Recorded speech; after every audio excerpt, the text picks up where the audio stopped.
One thing Edison did invent, for 100% genuine Edison invention, that we use every day, probably, most of us. Is it nasal hair clippers? No, it's not even an object. It's not an object. No. So it's a way of being. Sarcasm. Yeah, he invented sarcasm. Oh, right, yeah. Right. Sure. Oh, yeah. It's actually a word. Really? A word, yeah. Is it Zugsfang? No. The Germans have that, but very good. I don't know if I use that every day. You wouldn't use zigzag unless you were a chess player. I've used it 4 times today. Yeah. Well, you're fine till Thursday, then, aren't you? Crikey. Crikey? No, not crikey. No, it's Flocky knocky nihilipilification. He didn't invent that word, but well done for knowing it. Which means? The act of assessing something as Very worthless. correct, yeah. Ooh. Yeah. The word is it's a simple word of greeting. Hello. That's the word. He invented hello. I He heard a invented different hello. story about that. H-E-L-L-O. The word that existed before as hello, H-U-L-L-O, which never meant a greeting. It just meant an expression of surprise. Hello, what have we got here? Hello, what's this? We still use it. Do in we? that sense. Hello, what's that? Don't we, Bill? Yes, when we live our life like 1950s detective film. I often go to my fridge and I'm, hello, we'll have a milk. Okay, Mother, where's the milk? You beast, you utter beast. When they went round Jeffrey Dahmer's house, they found a human head in the fridge. They went, hello. It's free. Maybe just a little camp, I think. Oh, is it camp? Oh, hello. Hello. I said there was a greeting. I said, people, hello, dear, hello, sailor. Well, no, I think it's a bit of surprise as well. Hello. Yeah, there's more It's surprise. been than greeting. appropriated by the gays. It's one of those. Anyway. Oh, hello. Hi, sailor. But originally... Hello. Hello. Hello. Originally... Oh, right. Very There good. was a story about hello, though. There was a story that there was a competition in the Evening Standard, and they said, well, you know, we want to find out what's the thing that you're going to say when you answer the phone. And they had a competition, people voted on it, and hello came out number 1. And what came second was a hi hi. Which, if you watch The Simpsons, is how Mr. Burns answers the phone. Yes, absolutely. Actually, what it is that was Alexander Graham Bell's favoured method of answering the phone, was to go ahoy, ahoy. Which I still use. Do you? Good for you. Good for you. Whereas I get mocked for using hello. Not on the phone. No, that's perfectly acceptable. It's a surprise. Hello, what's going on here? Stephen, what was the last thing that made you go, hello? It was a genital wart. Was it a genital? I knew it would be something to do with genitals. I knew it. No, hello happened to be one of Edison's favourite words. When he first recorded sound, he shouted halloo, which was actually a cry from the hunting field, a view halloo. So halloo was the first recorded word. And he reckoned, Edison, that it sounded very clear. He discovered this while testing Alexander Graham Bell's prototype. So the first written use of hello, spelt with an E, is in a letter from Edison in 1887. Complete the following sentence using the appropriate adverb. That's the word that usually ends in ly. So, the first practical dishwasher was invented to wash dishes more quickly. Yes. Oh dear, no. Thoroughly. Nor thoroughly. Cleanly. Oh dear. You're doing well on the adverbs. Yes, I've But used it's several neither adverbs. quickly nor cleanly. More often than women could be asked to. Daily. Not more. See what I did there? Not more daily, no. It's Steamily. Soundly. Slowly. not more slowly, but Fastly. Safely. safely is the right answer. Well done. Well done, Jessica. Excellent. Yeah. The inventor was an American woman, and she was very rich, so she didn't need to wash the dishes herself. So it wasn't done as a labour. Mrs. Hotpoint. Her name was Cochrane. Oh, mama. Joe. Oh, you thought Raymond Davis was foxy. Yeah. She was from a quite grand family. Her great-great-grandfather, John Crazy Fitch, invented the steamboat because he said, I'm going to get this boat, it's going to have steam driving the wheels. And You're he said, crazy, John. You're crazy. It just sort of stuck. Just watch me. Yeah.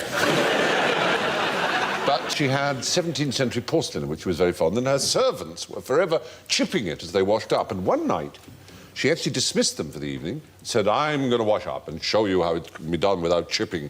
And she found she was chipping things, so she said, I need to invent a machine that will wash without chipping. So the idea of the racks, to put them all in separately so they never knock against each other.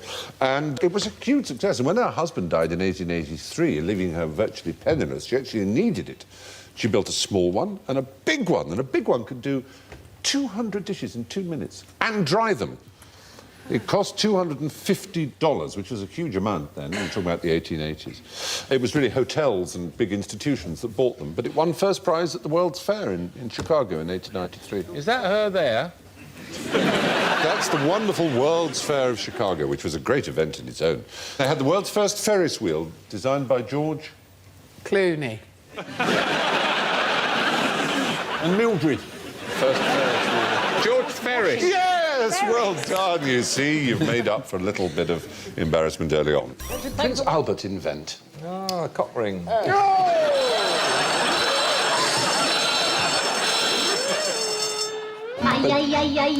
The comb over. There was, bizarrely, there was something he actually did invent, which is not quite as intimate as the item of piercing jewellery that you referred to. A cutlass. No. He and Victoria married, they were very young, they were 20 years old, and she was very nervous, and she wrote a diary, as you may know, and it was quite an intimate diary, and she described the wedding night, the actual events, not the full physical details, but she described the experience as both gratifying and bewildering. Isn't that rather wonderful? We've all been there.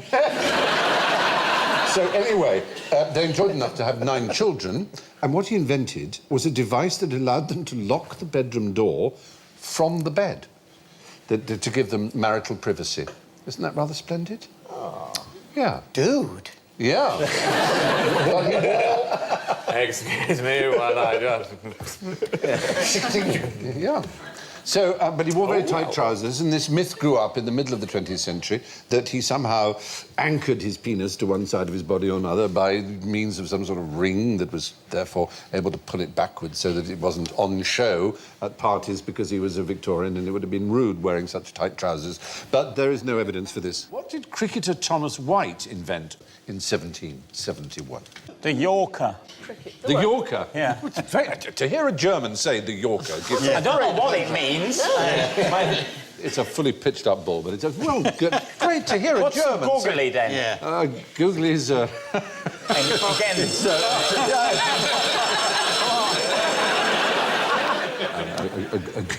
googly is a leg spinner's off-spin.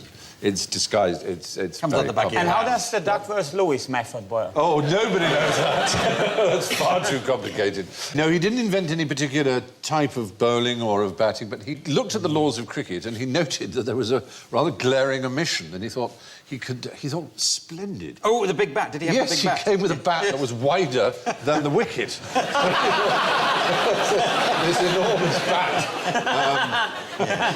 It was Chertsey versus Hambledon, which is the equivalent of Surrey versus Hampshire.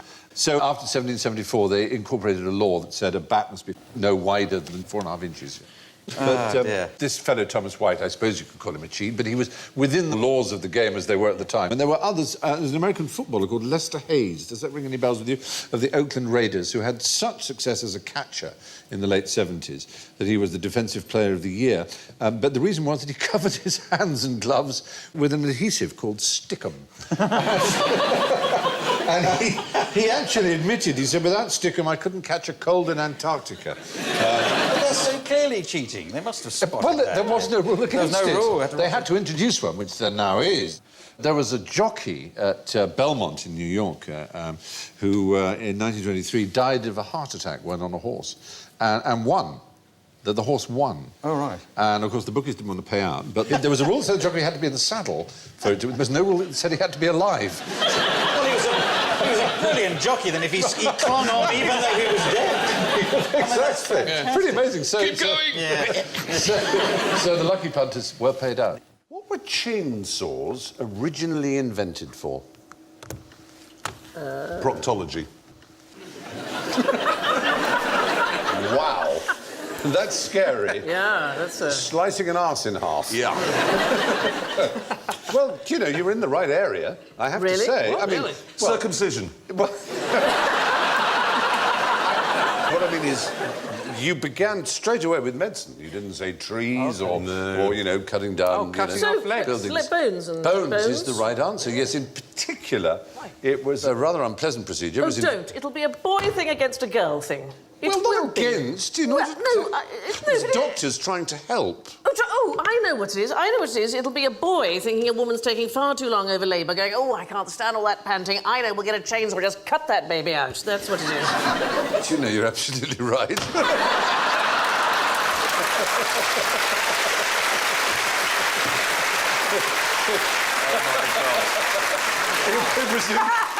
It was in 1783. That's no excuse. It was two Scots doctors called John Aitken and James Jaffrey, and it was called a symphysiotomy, and it was a procedure to widen the pelvis if the baby's head was too large to pass through. Oh, can you hear the high tone of all those sighs? About this picture. It's a bit eye-watering. It's a ladies' ward, so of course there is some baking going on. Yes. On the left. Cake display cakes. And I tell you what, Buns in the oven, Stephen. You see what I did? in the oven. they didn't really, darling. I'm afraid they did. When I say chainsaw, it was literally a chain. It was like a watch chain, in fact. Right. It was like an up Wasn't a and full down. lumberjack giving it... It's a boy! They hadn't yet invented the internal combustion engine. And caesarean sections. Caesarean sections have replaced the same idea. That Phew. Yes, quite, exactly. It's a bit of a To do relief. the caesarean section, I think. Sawing the pelvic bone in half is not as easy as maybe just a small incision and... But is there I not... know, you'd have thought they would have Pop made it out up the sunroof. But this was before antiseptic. It was before antiseptic surgery, and of course it was before any kind of anaesthetic. They're not a meeting. You know what I mean? There's not a meeting where someone goes, I've got it. And they go, what? They go, chainsaw, innit? Well, they looked at a watch chain and they said, you know, if we could sort of ease away the bone like that, rather than using a saw. I know, everyone's wincing. Have we got another question that isn't about that? Would it heal?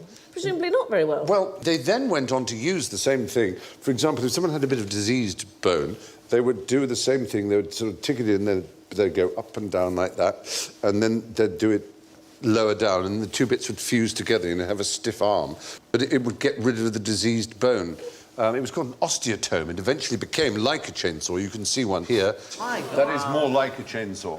You don't Pretty want unpleasant. That, you don't want that coming at you. You really don't. You really, really don't. I remember my wife had a baby, I remember it well. And, I think I it was a wouldn't grand day. forget. It was a grand day. But when she had a baby, and there's a point where you go in to see the fella who's going to sort it out on the day. Obstetrician? That's Yes. him, yeah. Yeah. He's got an official title. And you go in to see him, and as the husband, he says, right, you sit there on a chair, and then he pulls the curtain across. Yes. While him and your wife are in this thing, while he has a little dabble or That's a whatever he's bit doing. intimate, isn't it? It's a bit like you go, I've seen it, mate. Do you know what I mean? There's nothing... This is why we're here.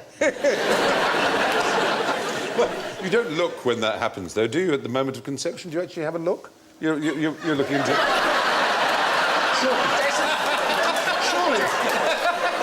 Sorry.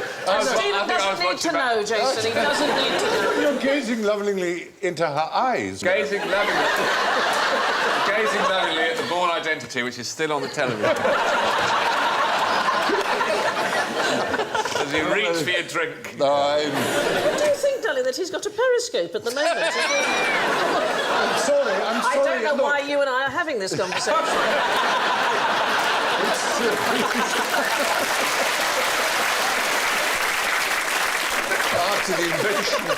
After the invention of the internal combustion engine, where we were getting Jeremy to his home territory now, eventually by 1920 they were small enough to be able to have a hand-powered Cut down trees. And then they cut down trees, Yes. exactly. Well, anyway, there you are. Chainsaws were originally invented for midwives. Which reality TV format was invented by Charlemagne's father? There's a picture of Charlemagne. Big Brother? It's not as brown as Big Brother. All I will right. give you a clue. Celebrity Big Brother? On Channel 5. I'm a king, get me out of here. That'll cover it. I can tell you it was presented by Dale Winton.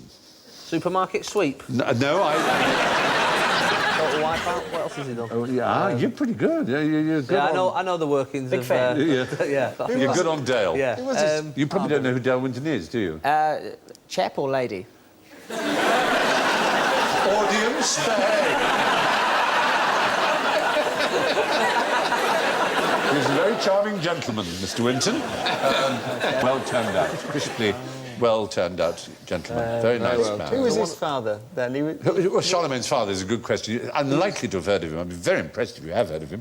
He was Count Pepin the Short, unfortunately. But if you go back to... This is even pre-medieval. This is the Dark Ages. If you go back to that time, justice was meted out in all kinds of odd ways. And one of the odd ways, it was a system of testing, which was called an ordeal. An ordeal. Ordeal. There were various kinds of ordeal. So it's ordeal or no ordeal? Oh, no. If only with Noel Edmonds we were talking about, then that would do it. Is he a lady or a man? Is Noel Edmonds... Well, ordeals. This particular ordeal involved... two people had a quarrel, and they both had to make the shape of a cross, see? And stay there. I don't know what that's about. Someone said he's got a small penis. Are you a real doctor? It was called Judicium Crucis, the justice of the cross in Latin. And basically, it's a bit like those school punishments where they make you do that, if you ever did that. The one who just dropped his hands first was wrong. And it happened to the Archbishop of Paris with the Abbot of Saint-Denis. Only they would use champions to do it for them. So they would say, you on my behalf, stand for as long as you can in the cross. And in this case, the Archbishop of Paris won. It's a pity you have to nominate someone, because if you didn't, you could just pick on old people, couldn't you, in those days, did you know that? You could have ordeals by tickling. They genuinely had all kinds of ordeals. Ordeals by water, ordeals by fire, and so on. But there is a car game. Is it that one where you've got to keep your hand on the car? Yeah! Yeah, and then the last one wins it. You see? Yeah. You do know it. Yes, I do. Dale Winton presented, I think on Channel 5, an endurance game show based on a Japanese original called Touch the Truck. That's Dale there. I'd love to watch that. Just loads of people touching a car and then that's it. Yeah. For an hour. For an hour? 81 hours. It's Well, because I'd Sky Plus it and fast forward through it. It's basically the last one to give up on touching the truck. But it doesn't do anything, you just stand there. No, you have to touch it. Yeah, it's going 80 mile an hour. That's a game show. You were allowed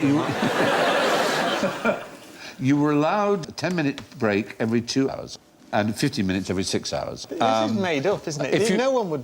If you fell asleep, you were disqualified, so you had to stay awake.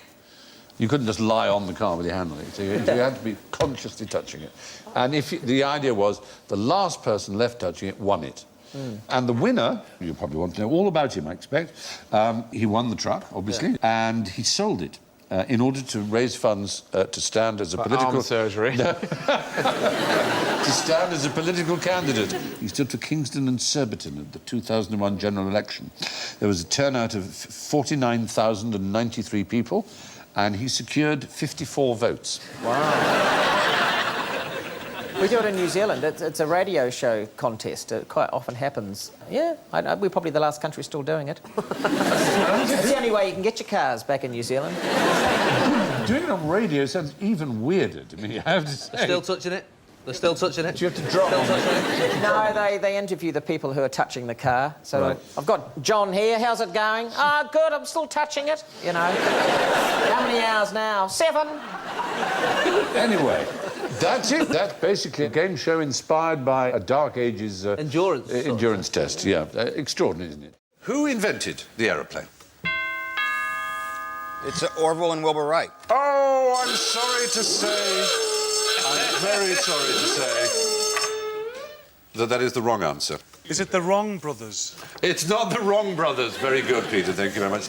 No, John Stringfellow of Chard in Somerset successfully flew the first engine-powered aeroplane in 1848. It was a model aeroplane, but it was an aeroplane. It went quite a long way. The Wright brothers, from your lovely country of the United States of so on, they flew for less than 12 seconds a journey that actually would have covered less than half the wingspan of a Boeing jumbo jet, Orville and Wilbur. But what about the hot air balloon? Hot air balloon that I think is usually ceded to the Montgolfier brothers, isn't it? I would think that would have been before the plane. It was in the 18th century. Didn't the Chinese invent the hot air balloon in like Stop harping on about the wrong brothers.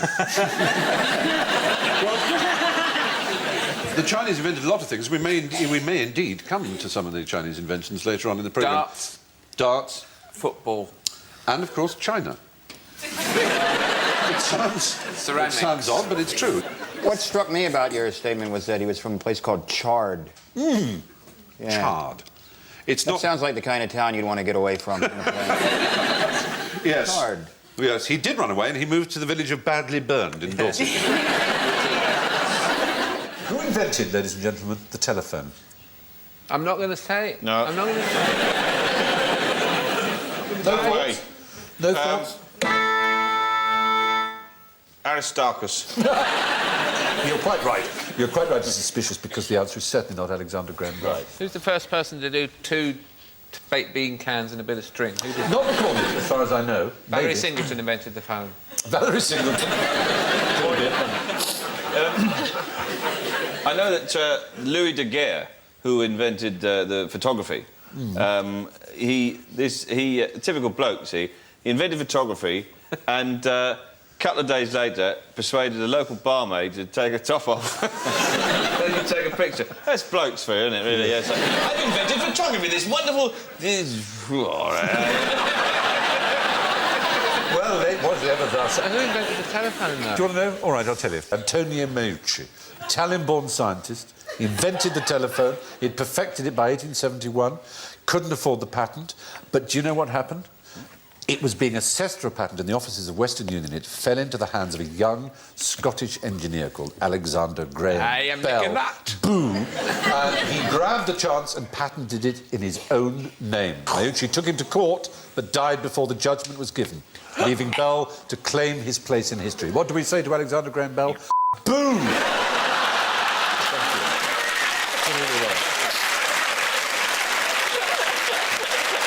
that wicked? Isn't it as wicked as you get?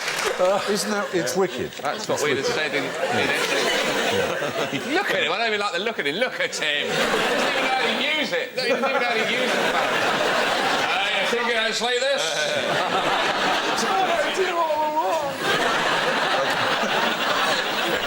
Back in the old... No, let's have respect for this. This poor man...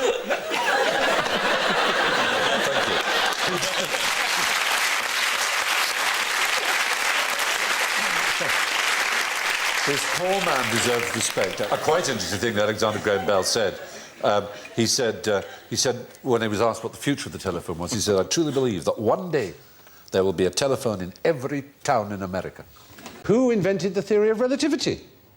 Oh, this is one of your... Oh, so little trust in the world. It was Albert Egmont. I'm not going to say. He was a very great physicist. Which one? Theory of relativity. Which one? The theory of relativity. Not the special one, not the general one. Very good question. The first theory of relativity. That put to rest Aristotle's theory of absolute rest, in fact. Because you're a bit of an old science bod. Yeah, but, you know, not in a way that I'd like to be quizzed on television about. I bet it turns out to be Einstein and an elaborate bluff. How much do you want to risk the... The cloak of doubt. Big hitter. The biggest, really. Newton. Second biggest, then. Einstein. Oh, did you say Einstein? All that care! You took so much care not to say Einstein. You know, fish bite hooks. No, Galileo Galilei. I'm thinking of Galileo. He just did telescopes. Tell him. Put him right about Galileo. Just founder of more modern physics. Could he make a good pasta sauce? Anyway, there we are.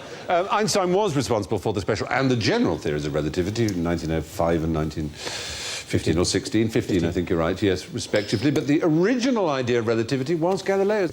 we ought to hear it from Mary Anderson, 1903. Mary Anderson. Do you know about Mary Anderson? I do. Mary Tell Anderson. me about her. She invented the windscreen wiper. Yeah, absolutely. And, you are a fountain. Well, what I love about that is that it had to be a woman who invented the windscreen wiper, because up until then, men have been going, "Don't be silly, dear, I can see perfectly well." Of course it was a woman. Well, unfortunately, yeah, she noticed tram drivers, streetcar drivers, having to stop every now and move snow away, and she invented it in 1903, and really there just weren't enough cars. And by the time it was useful, her patent had elapsed, so she made not a cent from it. Well, it's the same as Dorothy Levitt, who invented the rear-view mirror. So women enabled you to see where you were going and where you'd been. They did it to do their lipstick. No, Dorothy Levitt. Dorothy Levitt recommended that you take your compact mirror and place it on the dash so that you could see behind you. And she was the person who invented the rear-view mirror. But again, she didn't make any money out of it because there was no patent. Oh, well, I'm very impressed you knew about Mary Anderson, and we should indeed pay, due courtesy to it. Anyway, you know how they used to have men with red flags walking in front of cars? Yeah, well, yes. Right. Yes. I've heard of such I don't a thing. remember it. Oh! What a trick. Because they never did. They're not? They never did, no. They had a Red Flag Act, which was a little bit earlier, and it meant if you were in a steam... He tricks you now. It doesn't feel like it's a question. A steam It feels bus. like it's in the I conversation. know. Yeah. It was a trap. It was a wicked trap. I'm very ashamed of So myself. nobody ever had to follow a car? I've No. seen a drawing of somebody doing it. The I know Red Flag drawings Act aren't necessarily real. I saw a drawing of a unicorn once. Yes, yeah.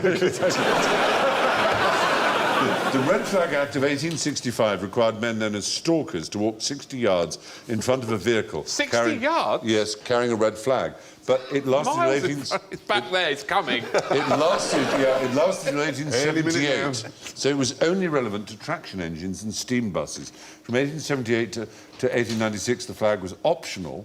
And in 1896, it was abolished. And by then, there were no more than 80 cars in the UK. So there was never a time when cars were preceded by red flags in the UK. Name 3 Scottish inventions. Oh, and you're going to say they weren't invented in Scotland. I don't know. It depends what you say. Well, television is always the one that's sort of claimed, and it's because John Logie Baird came up with one system. He came up with one system which wasn't used. Alexander Graham Bell robbed the telephone. Quite right. So certainly not Alexander Graham Bell. Haggis. Haggis, no. Not even haggis, you'd think, wouldn't you? Haggis was invented in ancient Rome. Rubber tyres, we love. Rubber tyres you can have, I'll give you Yes. that. Dunlop. I'll give you Dunlop, yeah. But just to get through things that weren't, kilts were not. They were Irish. And the word kilt is a Danish word. Hogmanay is a French word. Did you know that? Yeah, aiguille à neuf, it's a French word. Whiskey was Italian. Even before that, probably Chinese, yeah? It's amazing, isn't it? Have you done anything in this bloody world, you may wonder? I will now tell you what they've invented. Yes. Scotch inventions and discoveries include adhesive stamps, the Australian national anthem, the Bank of England, bicycle pedals, the breech-loading rifle, you notice I'm going in alphabetical order, Bovril, the cell nucleus, chloroform, the cloud chamber, cornflower, a cure for malaria, the decimal point, the Encyclopedia Britannica, fountain pens, fingerprinting, hypnosis, hypodermic syringes, insulin, the kaleidoscope, the lawnmower, lime cordial, logarithms, lorries, marmalade, matches, motor insurance, paraffin, piano pedals, the postmark, pneumatic tyres, radar, the reflecting telescope, savings banks, the screw propeller, the speedometer, the steam hammer, raincoats, tarmac, teleprinters, tubular steel, typhoid vaccine, ultrasound scanners, the United States Navy, universal standard time, vacuum flasks, wave-powered electricity generations, and wire rope. Goodness me, thank you. Well, you should be applauding the inventive Scots. Yeah, and the population of Scotland's never been more than 5 million, so that's quite an achievement. It is for that shortbread. Scotch eggs, Scotch pancakes. Dundee cake. Scotch tape. Yes, but Alex... Sitting in doorways, singing and crooning in a weirdly, inexplicably husky voice for some reason. I don't know why they do that. Where's that come from, that voice? Why is it? Why are there... I know you gobshite. That's, sorry, for some reason what they say to me.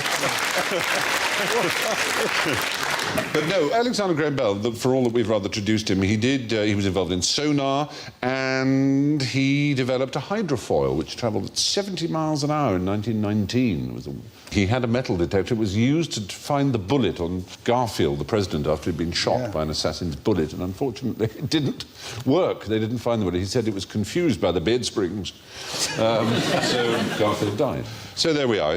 Lots and lots of Scottish things. Name something that was invented in either Shaky Town or Shady Town. I mean, I'm hoping this is a Shakin' Stevens question. Oh! Because I know a lot about him. Why? Because I was a big fan of him as a child. And you know the stuff you learn... Well, child, as a teenager. It's inexcusable. It's not inexcusable. Let me tell you, tomorrow is Shakin' Stevens' 73rd birthday. No. And I still would. Because... Yes. Not only... Yeah. Is he gorgeous? But when you're young, those kind of things go in. I know his birthday, favourite colour, indigo, real name, Michael Barrett, stage name, taken from his old school friend, Stephen van der Valk. He took the name. Can I just say, I've no idea how we got here. That's all I wanted to get to seismology and geology. Is it something to do with a Shaky Town, something to do with, like, an earthquake machine? That's exactly right. So, modern seismology began in Comrie Village, so it's in Perthshire. It's your part of the world, isn't it? Up in Scotland? Scotland, yeah. An earthquake machine in Scotland? Yes, it's known as Shaky Toon. How's that? Very good. That was brilliant. Shaky Toon. So, incredible number of earthquakes, which you maybe wouldn't even think of in Scotland. The late 18th to the mid-19th century, thousands of earthquakes. There is a thing called the Highland Boundary Fault, and the position of this town is astride the fault. And it still records more and stronger tremors than anywhere else in Britain. It is officially Britain's shakiest town. And so they wanted to measure it, and it's the very first purpose-built seismology station in the world, known as Earthquake House. It's basically a hut in a field, if I'm honest with you. It was like a public toilet. I know. That's so British. Look what we've made. But you open the door and you can see to the core of the earth.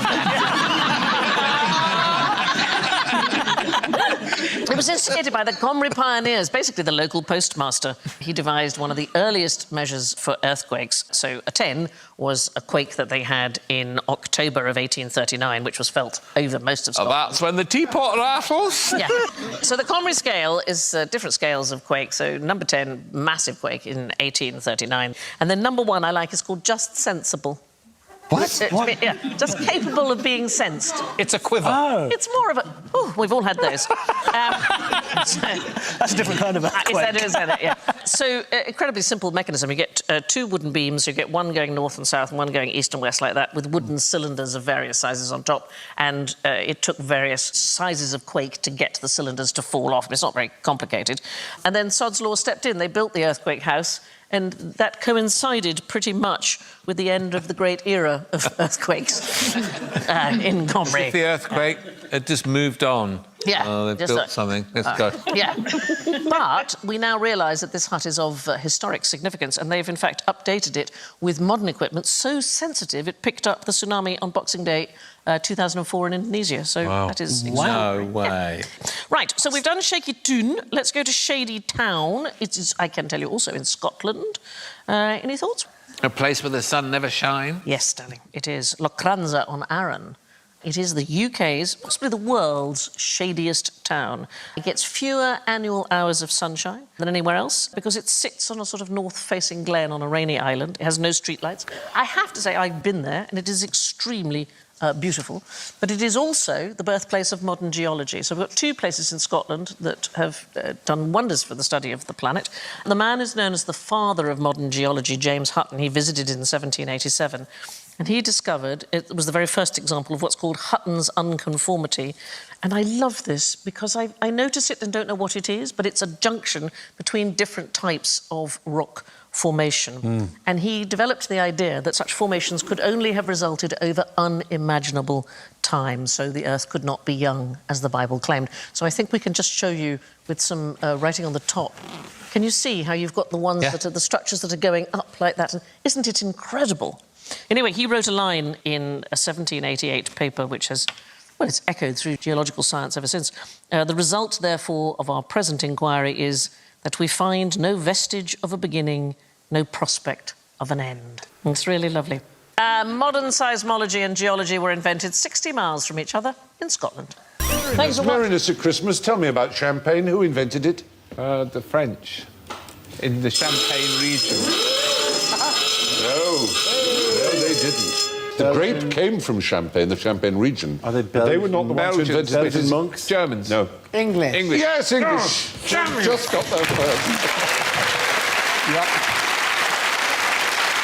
It was by accident. It was by accident because there was something wrong with the bottle and the wine went fizzy and they liked it. No, this was the myth that the French put out in the 19th century about Dom Perignon. Oh. They claimed that by accident it went fizzy and he said, come in, everybody, I'm drinking the stars. And it's all absolute bollocks. It was the 16th century the British started importing this green flat wine from the Champagne region and they added sugar and molasses to make it sparkle.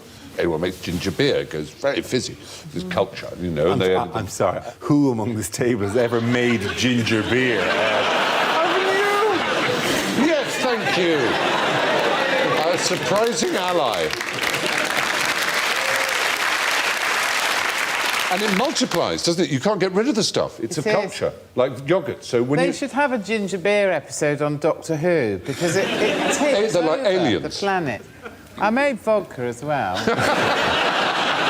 Moscow mules. Yes, ginger beer and vodka. You could have made your own Moscow mules. Oh, bollocks. It's a fine drink. Anyway, it's 3 times more pressure than in a car tyre inside a bottle of champagne. So you need a very strong glass, and the British had the technology by that time. 16th, 17th century we're getting to. And we had quite good corks. But Dom Perignon invented the wire cage to go with the cork, and he also did the blending. Do you drink it? No, Guinness. Do you drink it? A Guinness? No. I've served it a few times, know how to pull it correctly, which is a piece of information that hasn't transferred over here at all. You have to let it sit, you have to let it go black, and then you have to push it back so no more gas goes into it. 5/12 of an inch is the ideal head around the top. And if somebody paints a shamrock into it, you're allowed to stab them in the eye with a fork.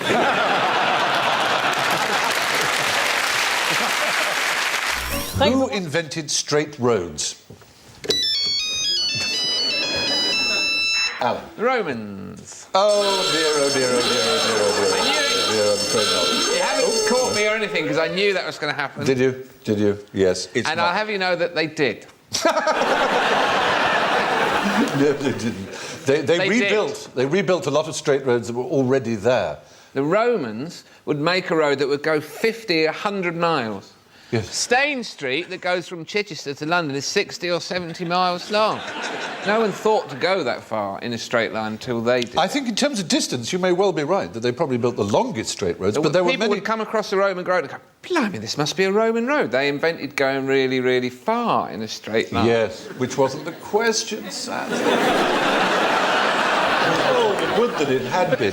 But the Romans, presumably, never in the end really got anywhere because all roads lead to Rome. Indeed. No, there was a dense network of roads in the pre-Roman Iron Age of very straight roads, but you're quite right, they weren't as vast. Do you know that in America, some of the roads in the Midwest are so straight and go on straight for so long that then they have to make a right turn and then go straight Really? again. Because people go loopy, is it? No, to account for the curvature of the Earth so that it conforms to the map. Good God. That's fantastic. Well, there you are. And do you know that in Montana, a policeman will pull you over because he's lonely? It happens to me all the time. Why do the Americans drive on the right? Well, I guess because we invented the f***ing car. I'm awfully sorry to put you right on that. You didn't even come close to inventing it. We invented the first 2 Germans who got there way before.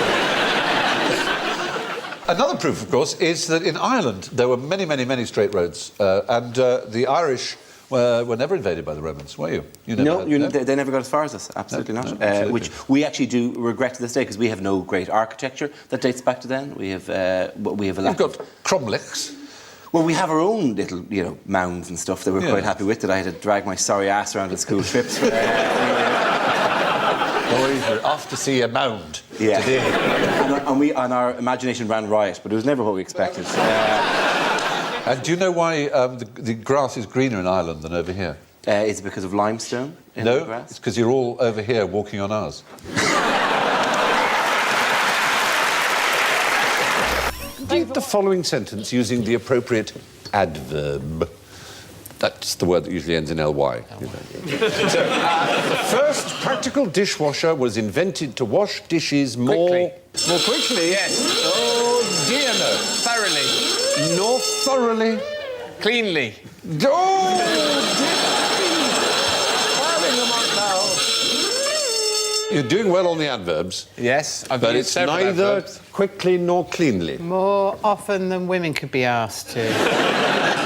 Daily. Not more. See what I did there? Not more daily, no. Steamily. Profoundly. Slowly. Not more slowly, but fastly. Safely. Safely is the right answer. Well done. Well done, Jessica.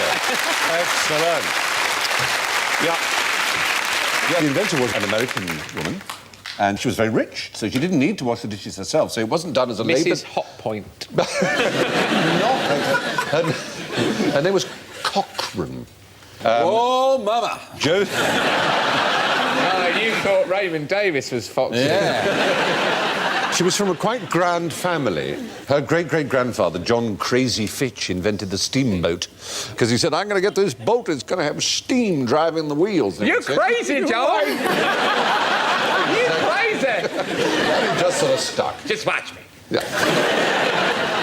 But she had 17th century porcelain, which she was very fond, and her servants were forever chipping it as they washed up. And one night, she actually dismissed them for the evening, said, I'm going to wash up and show you how it can be done without chipping. And she found she was chipping things, so she said, I need to invent a machine that will wash without chipping. So the idea of the racks, to put them all in separately so they never knock against each other.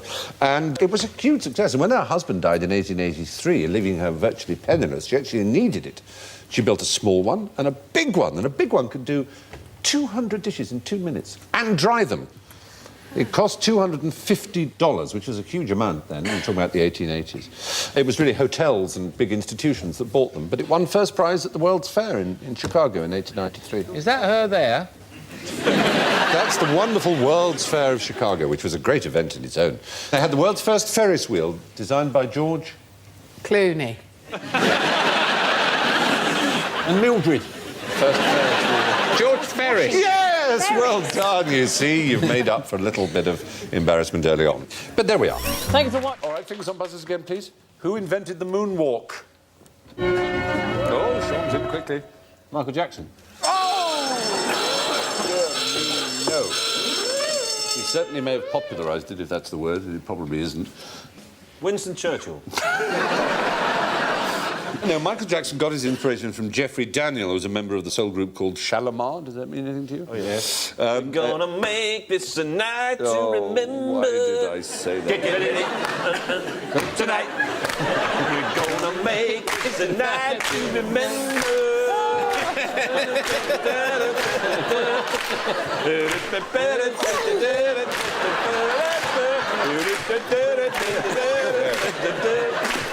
Right. Lovely. Very good. Very good. Ah, lovely. No, then. Terrific. Thank you. This man, Jeffrey Daniel, was not the inventor. Bill Bailey.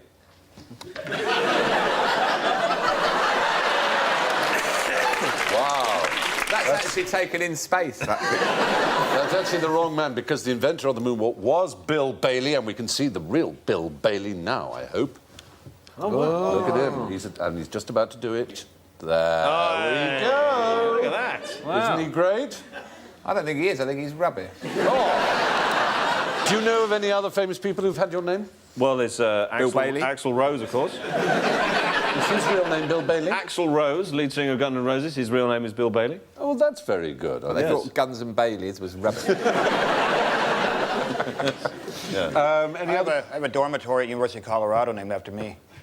Have you really? Rich Hall. Oh, it's singing.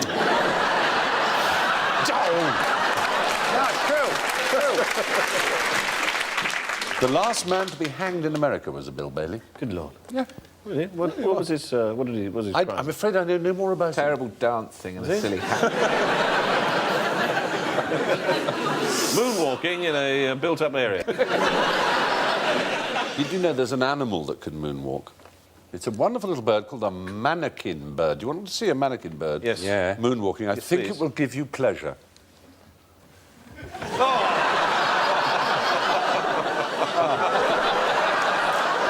It gets funnier.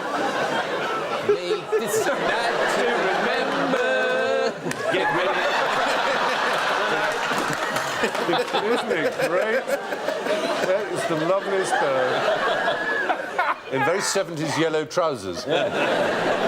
Oh, that's fantastic. And that's all it does. Oh, yeah. It's a delight. You just have a programme of animals doing, like, 80s dances. There's some worms doing body popping, you know. What's he doing? Is he trying to lure? Attract a female. Attract a female. Colour and movement. Who's the best one? That's the one they like. It's funnier every time. It does. Let's hear it for the assured comedy stylings of the mannequin bird. There you go. Do you know who invented the U-bend? Thomas Crapper. Yes. No. Thomas U-bend? Walter Closet.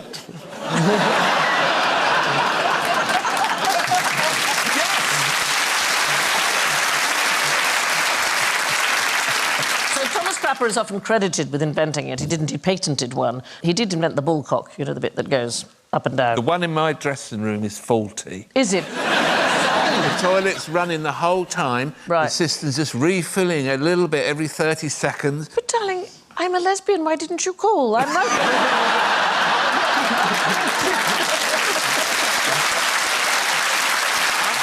Even see anywhere on the panel how you would get my favourite tool, as you know, the Allen key, in to remove the panel. I always carry a small penknife, and I have the most brilliant little screwdriver in here, and I absolutely can take the back of that toilet off because I've done my own. So I was wondering what we were going to do after the show, and... When do lesbians get these DIY lessons? I think it's a natural skill. It's just a natural thing. When I give up being on telly, I'm going to start a company called Dial a Dyke. I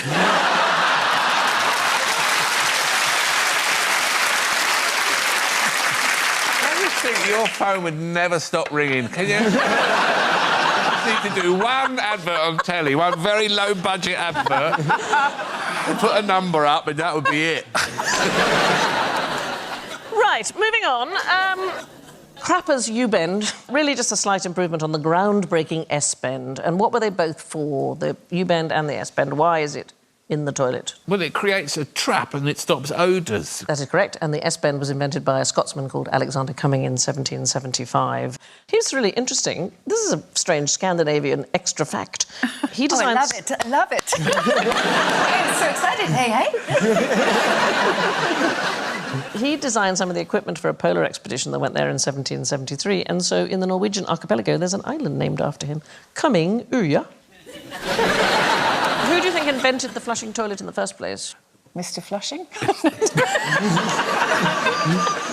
But it would have been the Chinese or the Egyptians or someone, because we were still going down pipes and having people carry it off in buckets. Yeah. Even as recently as 1970s.